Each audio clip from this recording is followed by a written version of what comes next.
Olá pessoal, aqui é Marcos Kamogawa e nós estamos na nossa primeira videoaula da disciplina Preparo de Amostra para Análise Elementar. Nessa primeira videoaula nós vamos falar sobre a sequência analítica, que nada mais é que as etapas que uma análise química necessita. Nessas etapas, elas são divididas em algumas partes. A primeira delas é a definição do problema, a escolha dos métodos, a amostragem, o preparo de amostras, a análise química, a calibração, a avaliação e somente depois todas essas etapas nós vamos tomar a ação, né? Cada uma dessas etapas elas tem uma grande importância e elas vão definir qual o método analítico mais apropriado, além do que o preparo de amostra, né? Como a nossa disciplina é voltada ao preparo de amostra, é importantíssimo a gente discutir essas etapas preliminares para que a gente faça uma adequada análise química e tome a decisão mais correta para cada situação, né? Vamos falar de cada uma delas. O primeiro ponto, né, que a gente vai discutir é a definição do problema. A definição do problema, eu já digo de antemão, que ela necessita que o operador, a pessoa que vai fazer essa avaliação, ela tenha conhecimento técnico, né? Ela precisa ter um conhecimento prévio daquela situação para poder criar a hipótese correta ou para investigar corretamente o que está acontecendo. Então, quando a gente fala na definição do problema, a pergunta que a gente quer responder é: qual é a informação analítica desejada, né? Então, quando a gente está pensando, eu tenho um problema e eu quero resolver ele, eu tenho que tirar algumas conclusões para resolver.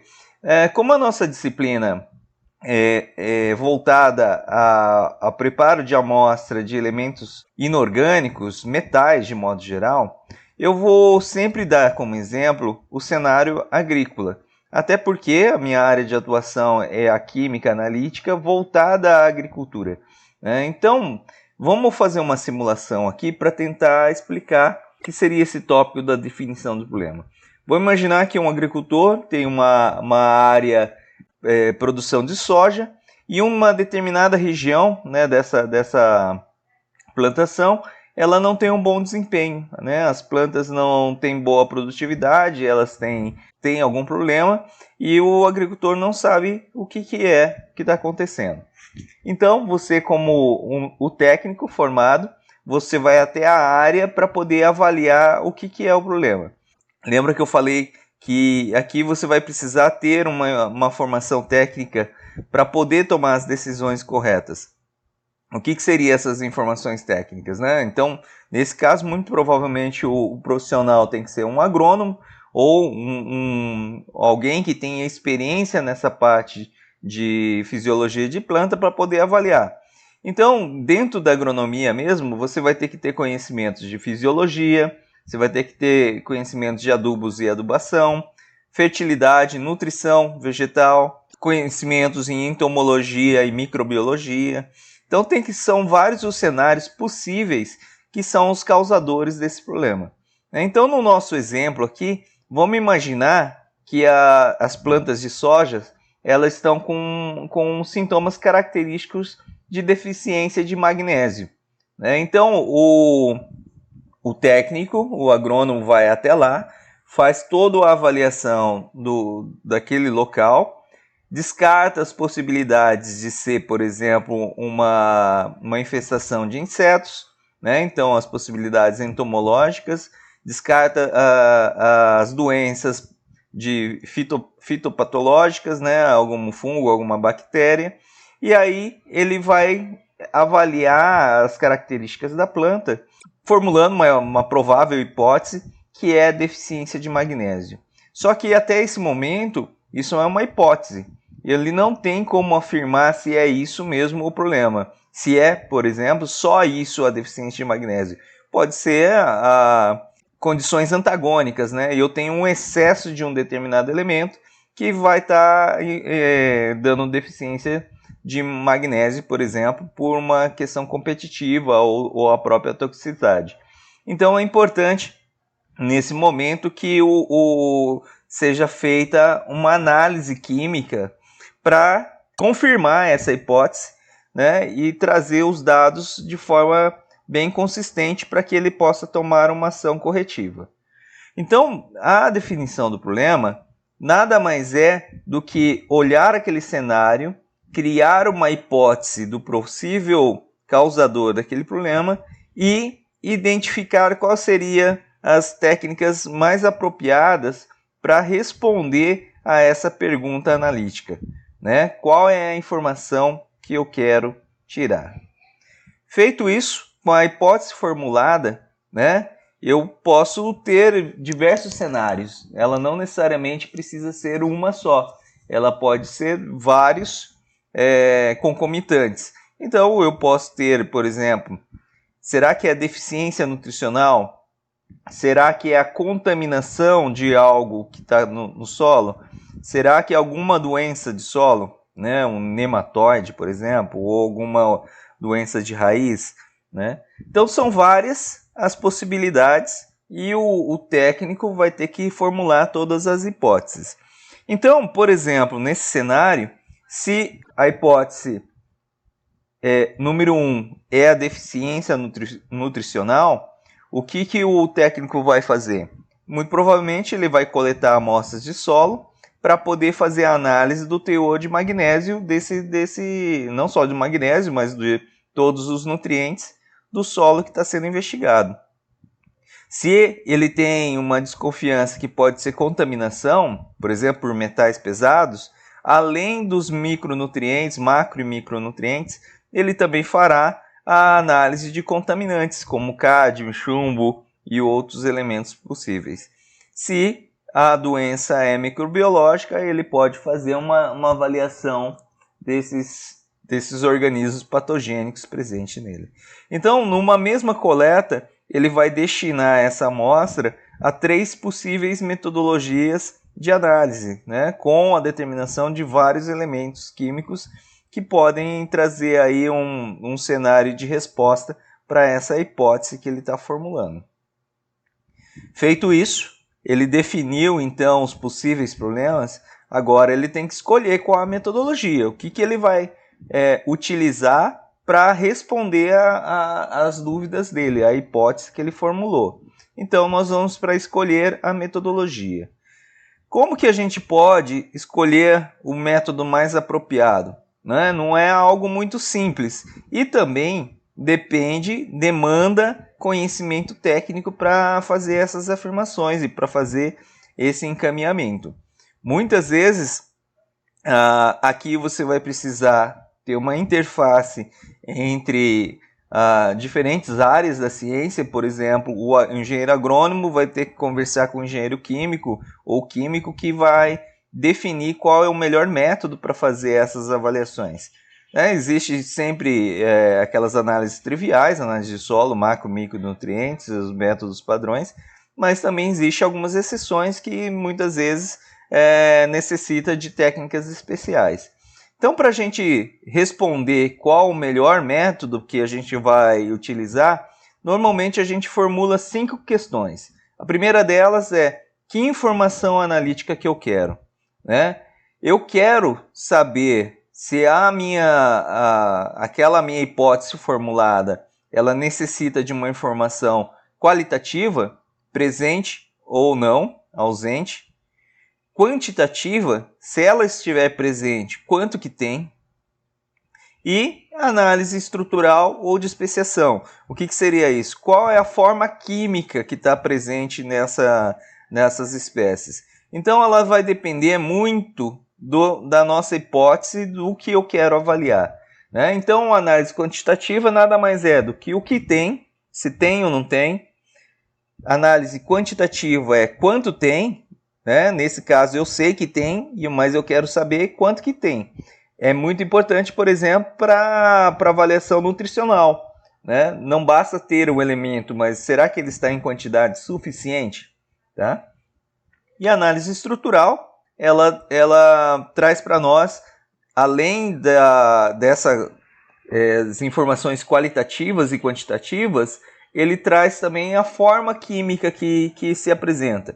Então, por exemplo, será que é um contaminante? Tem crômio nesse solo. Será que é o cromo 3 ou o cromo 6? Né? Qual é a espécie química que a gente está avaliando? Tá? Então, a primeira pergunta para a escolha do método analítico, no nosso caso, é qual é a forma, a informação que eu quero tirar, se é qualitativa, quantitativa ou estrutural. O segundo ponto é qual é a quantidade de amostra disponível. No nosso cenário, que eu dei como exemplo, a gente tem um cenário de campo, né? Que a amostra coletada muito provavelmente seria o solo. Então eu não tenho restrição de quantidade de amostra. Mas, por exemplo, se eu fosse retirar plantas, eu já não posso tirar todas as plantas, eu vou tirar alguma quantidade. Se eu fosse tirar um inseto que esteja presente ali no local, né? Ele vai ser mais restrito ainda. Então é importante a gente ter isso em mente também. Qual é a quantidade de amostra disponível? E aqui a gente tem uma classe, a macroanálise, semi-microanálise e a microanálise. Então a gente, quando está falando de macroanálise, são todas aquelas que têm quantidade de amostra abundante, né? Eu não tenho escassez de amostra. Por exemplo, o solo, a água, fertilizantes, né? Eles estão todos em quantidades grandes. Se eu tirar 20 quilos de solo, não vai fazer falta para uma área de 1 hectare, por exemplo. Ou pegar 50 litros d'água, não vai fazer falta para o rio, né? As semi-microanálises já são aquelas que eu tenho quantidade menor, um pouco menor, né? Que seriam plantas, medicamentos, alguns órgãos, como tecido, um músculo, alguma coisa nesse sentido. E a microanálise é aquele extremo oposto da macroanálise, onde que eu tenho quantidades pequeníssimas do meu material. Então, poeira, na análise forense, por exemplo, na análise de perícia criminal, às vezes eu tenho uma gota de sangue, e essa é a minha amostra que eu vou ter que trabalhar e eu vou ter que fazer. Nas análises clínicas, né, é muito comum também. Quando eu vou fazer uma punção cerebral, por exemplo, eu não quero tirar um pedação de massa cefálica. Eu vou tirar apenas uma pequena parte para que seja analisada, tá? Terceiro ponto, né, é a concentração da amostra.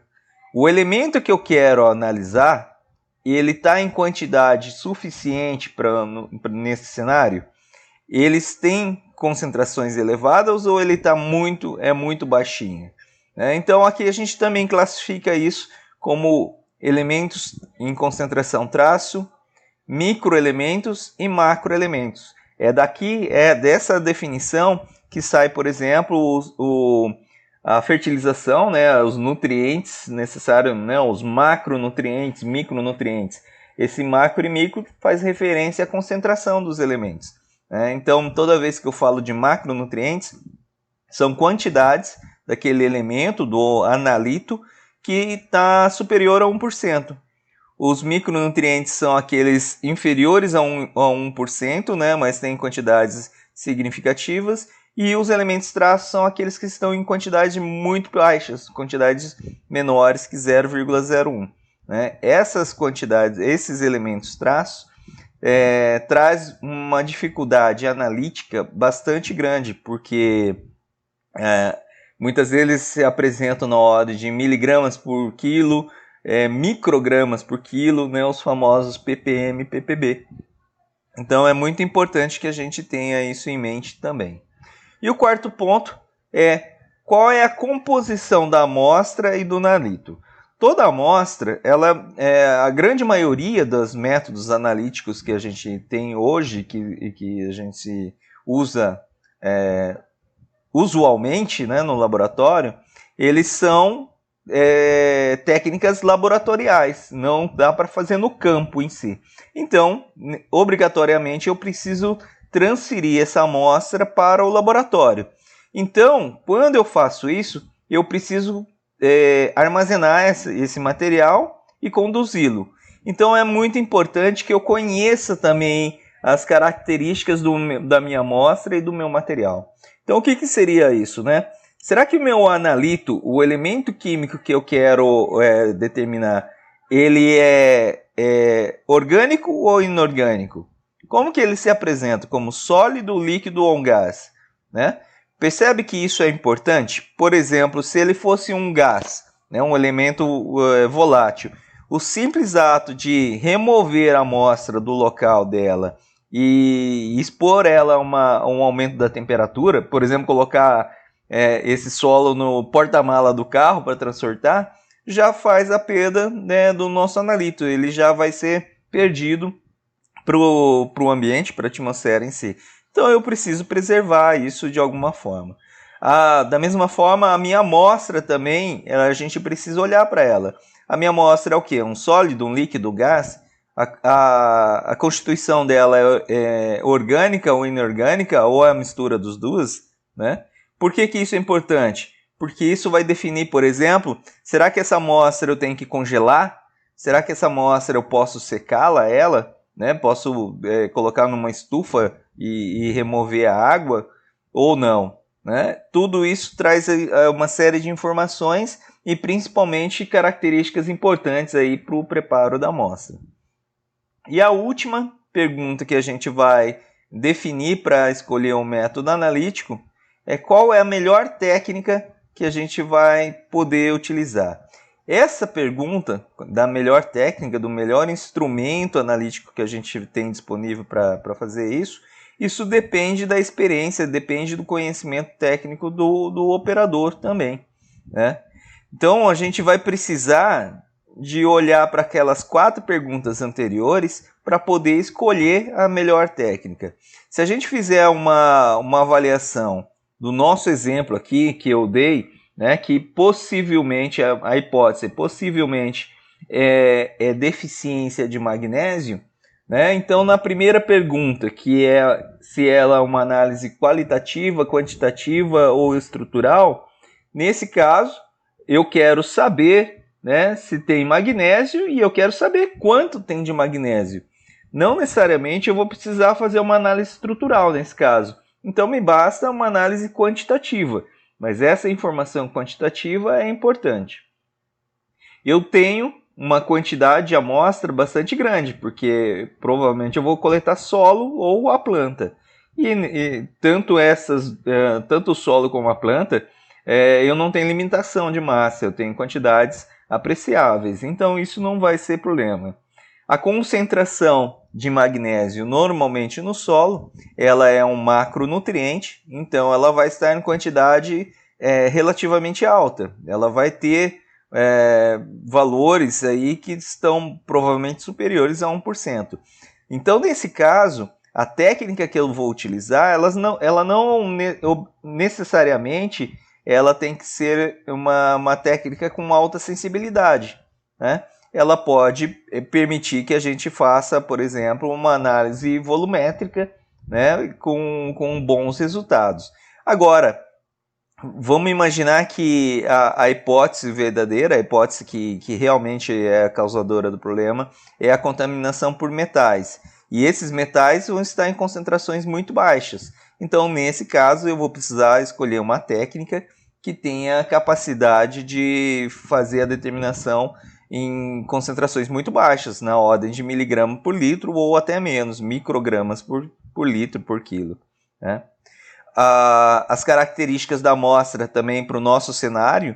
A minha amostra é inorgânica, né? É solo, é uma mistura, na verdade, inorgânica e orgânica, mas predominantemente inorgânica. E o analito, que é o magnésio, nesse caso que eu estou avaliando, também é inorgânico. Então ele não tem muitas preocupações nessa questão de armazenamento, transporte. Eu posso secar a minha amostra para fazer as análises químicas. Então é uma amostra bastante simples em termos de preparo da amostra, em termos de armazenamento e pré-preparo, né, nessas etapas de secagem e tudo mais. Então, para escolher um método, veja que assim como naquela primeira questão que era para decidir quais são as hipóteses, na escolha do método também ela necessita de um conhecimento técnico bastante elevado. Eu preciso conhecer todas as metodologias envolvidas e eu preciso ter um conhecimento prévio da minha amostra. Eu tenho que saber minimamente o que tem na minha amostra para poder fazer as recomendações. Tá? E sabendo então, olhando para todo esse cenário de possíveis metodologias, eu vou escolher qual é a mais apropriada. Então, por exemplo, no nosso exemplo aqui da possível deficiente de magnésio, como eu sei que esse elemento vai estar em concentrações relativamente altas, eu posso usar uma técnica que não tem uma sensibilidade muito grande, mas uma técnica que vai ser suficiente para fazer a determinação de magnésio como uma volumetria. Então eu posso fazer uma titulação com EDTA, por exemplo, e determinar o teor de magnésio nessa minha amostra. Posso fazer a análise por técnicas colorimétricas, ou espectrofotometria de absorção molecular, usando o espectro visível. Então eu vou fazer uma reação química, gerar um complexo colorido e mensurar quanto é formado desse complexo colorido pela absorção de luz. Ou fazer a análise por técnicas espectroscópicas, que é o cenário mais comumente utilizado. Fazer ele por absorção atômica, ou por ICP-OS, ou por ICP-massas.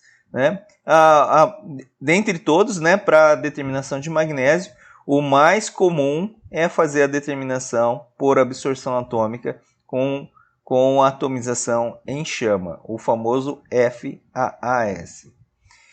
Então, nesse caso, nessa sequência analítica, a gente já definiu o problema, escolhemos a metodologia. E aí a gente precisa partir para as próximas etapas, que seriam a amostragem, o preparo da amostra, a análise química. Mas isso é tema para um próximo vídeo. Até mais e um triplo e fraterno abraço.